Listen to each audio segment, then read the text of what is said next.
Estamos con Daniela Asa, que es comunicadora e influencer de la discapacidad. Si no la siguen, empiecen a seguirla, porque habla desde un lugar de enseñanza, nos educa y además nos hace entender qué es la discapacidad. Daniela, gracias por estar nuevamente en Turno Mañana. Un placer reencontrarme con vos. Gracias a ustedes por el espacio y darle visibilidad a estas temáticas que son fundamentales. ¿Qué te genera cuando hace este anuncio Sergio Massa? Bueno, la verdad que este anuncio es realmente un avance, es una deuda pendiente que teníamos. La realidad es que la inclusión laboral es una gran asignatura pendiente, en inclusión en general, pero particularmente cuando hablamos de trabajo, hablamos de personas con discapacidad que en su mayoría están desempleadas y realmente les cuesta acceder.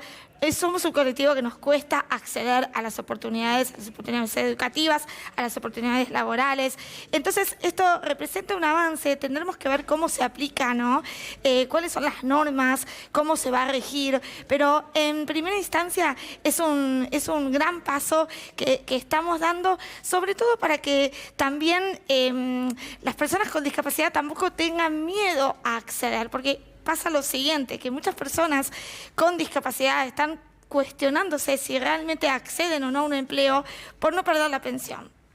Y eso ya no puede seguir sucediendo, ¿no? Bueno, pero esto se rompe. Esto se rompe, es un limitante que se rompe, es una barrera crucial que ya no va a estar más, este impedimento.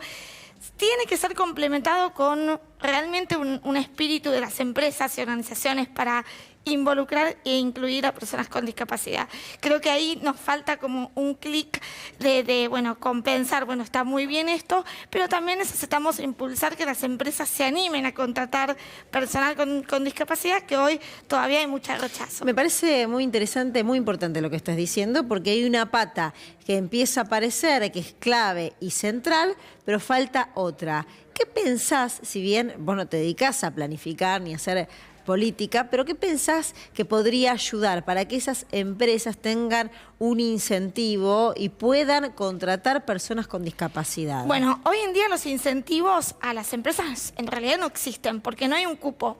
Digamos, no está el cupo, ese 4% famoso que está en el ámbito gubernamental, no existen las empresas, ¿no? Entonces, realmente es una decisión propia de cada empresa u organización si en general lo hacen, porque o sea, hay una tendencia global a incluir. Pero una de las medidas podría ser, pensando en los políticos que están mirando que nos van a gobernar. Exacto, una medida principal podría ser favorecer este cupo que tengo entendido que se va a empezar a impulsar, pero todavía está muy en los inicios. Eso favorecería realmente, porque con eso, lamentablemente somos, Luciana, hijos del rigor, y cuando viene la obligación, bueno, ahí viene, bueno, ok, lo tenemos que cumplir, tiene que estar a veces no se cumple, en el Estado no se cumple todavía, el 4% de muchos organismos no está, mejoró muchísimo, hay que decirlo, pero sería una iniciativa buena, favorecer este cupo y también animar, ¿no? Esto que hago un poco en las redes, de construir y de derribar todos estos mitos que las empresas siguen teniendo, ¿no? De me va a faltar, voy a tener que invertir un montón de plata para incluirlas, no se va a incluir, todos esos mitos y prejuicios que siguen rondando y que no necesariamente, ¿no? Una persona con discapacidad va a aportar un montón a la empresa desde su lugar y es un talento que tenemos que reconocerlo. Hay profesionales con discapacidad, abogados, contadores, periodistas, ¿no? Con discapacidad que pueden ejercer con apoyos. Eso es muy importante de rescatarlo, que haya apoyos y que haya que una persona con discapacidad tenga sus propios apoyos para poder incorporarse es fundamental. ¿Cuál es tu mirada acerca de las posturas de lo que han hecho mención los dos candidatos a presidente a la Argentina en relación a la discapacidad? Bueno, Massa acaba de hacer este anuncio. Sí, bueno. Que yo ayer conversaba y he escuchado muchas veces estos reclamos, pero pensé que estaban zanjados, pensé que no existía además esa incompatibilidad que no tiene sentido porque lo único que hace es excluir. Pero ¿cuál es tu mirada y cuál es tu postura de lo que has escuchado? Bueno, Luciana, por primera vez estamos viendo a candidatos hablar de discapacidad. Eso es un avance fundamental.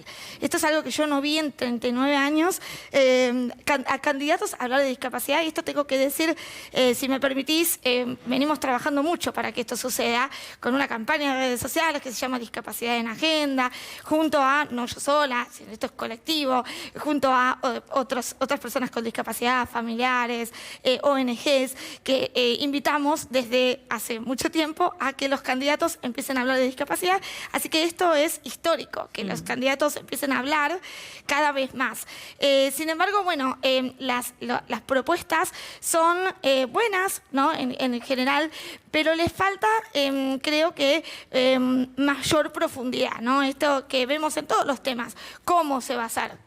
Bueno, está bien, se va a desburocratizar, que de hecho ya se venía haciendo, o sea que esa es una propuesta que ya se implementó, digamos que queda viejo, como vos decís, pero ¿cómo se va a hacer, no? Eso, todo, ¿cómo se va a desburocratizar? ¿Cómo se va a hacer más ágil todo para las familias, para las personas con discapacidad y sus familias? Necesitamos saber las propuestas concretas. Creo que eso pasa en todos los temas, no solamente en discapacidad. Esto de, bueno, en la propuesta y no sabemos cómo se va a aplicar. Pero, bueno, estamos contentos en general con lo que se están proponiendo y con que se nombre, ¿no? Que eso es un logro que antes no habíamos visto. Sí, que estaban escondidos. Quiero que se sume Diego Gabriele, que tiene una pregunta para hacer. Estamos charlando con Daniela Asa, que es comunicadora e influencer de la discapacidad. Realmente síganla en las redes sociales, porque lo que hace es muy, muy valioso, muy interesante y súper educativo. Daniela, primero felicitarte por el trabajo que haces, porque realmente es esclarecedor. Ahora, vos hablabas de lo bueno que es que se ponga en la agenda, que sectores políticos hablen de la discapacidad. Yo te quiero preguntar qué sentís cuando algunos sectores políticos hablan de la discapacidad como aquello que lo único que busca es sacarle recursos al Estado. Sí, lamentablemente eso sigue sucediendo. Es realmente también una mirada histórica. Históricamente se pensó a la persona con discapacidad como una persona que está fallada, que no sirve, que le falta algo. Fíjense que en el lenguaje tenemos todavía él tiene un problema, bueno, ¿qué sufre? Entonces yo creo que eso tiene más que ver con una mirada histórica y una falta de educación y una falta de preparación en términos de inclusión y de discapacidad, que como que tiene que ver con el desconocimiento también en materia de discapacidad. Creo que va a seguir pasando eso, lamentablemente. Lamentablemente yo en las redes sociales todo el tiempo comparto, por ejemplo, en las últimas elecciones se dio esto de los insultos todo el tiempo, ¿no? Sos un retrasado, sos un mogólico, y esto sigue sucediendo, estés en la política o no, ¿no? Entonces, pero se supone, coincido con vos que en materia política, en materia de un partido, tenés que estar más preparado para defender a quienes en definitiva van a estar votándote, ¿no? Quiero que escuches esto, a ver qué te generó cuando lo escuchaste, cuando Ricardo Bussi decía esto. Sí, comunidad LGBT, la posición de cada uno sobre... Bueno, son personas, como dije al principio, son seres humanos que merecen todo nuestro respeto, como los rengos, como los ciegos, como los sordos.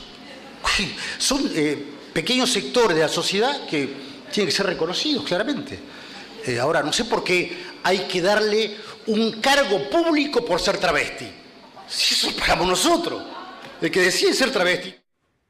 ¿Qué te genera cuando escuchas este tipo de declaraciones, Dani? Tiene que ver con el prejuicio, con el desconocimiento y esta mirada de la discapacidad desde lo negativo y desde el no sirven y desde el, bueno, no me importan, ¿no? Me parece que se siguen reproduciendo. Vamos a ver montones de estos discursos. Y yo creo que van a seguir existiendo, lamentablemente, porque los avances se dan muy lentamente. Lamentablemente estamos todavía luchando por todos los derechos que merecemos ser reconocidos en las personas con discapacidad.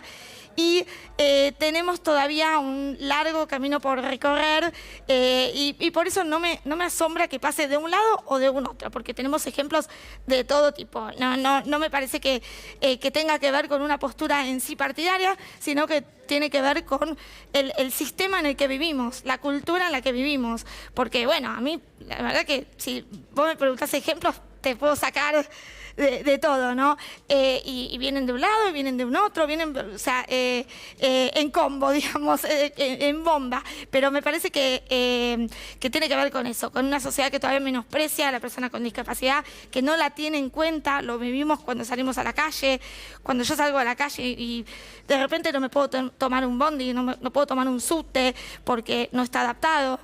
Lo vemos como hablamos en la inclusión laboral, en la inclusión educativa, docentes que todavía están diciendo, bueno, a mí la verdad que no me enseñaron a educar a personas especiales, ¿no? Y mal dicho, porque no somos especiales, somos personas con discapacidad. Como siempre digo, no volamos, no adivinamos el futuro, o sea, no somos especiales, no estamos en otro mundo, estamos en este que tiene que ser para todas las personas. Daniela, un placer nuevamente poder charlar contigo. Reitero, síganla en las redes sociales porque es fabuloso lo que hace. Gracias por venir a Turno Mañana. No, gracias a ustedes.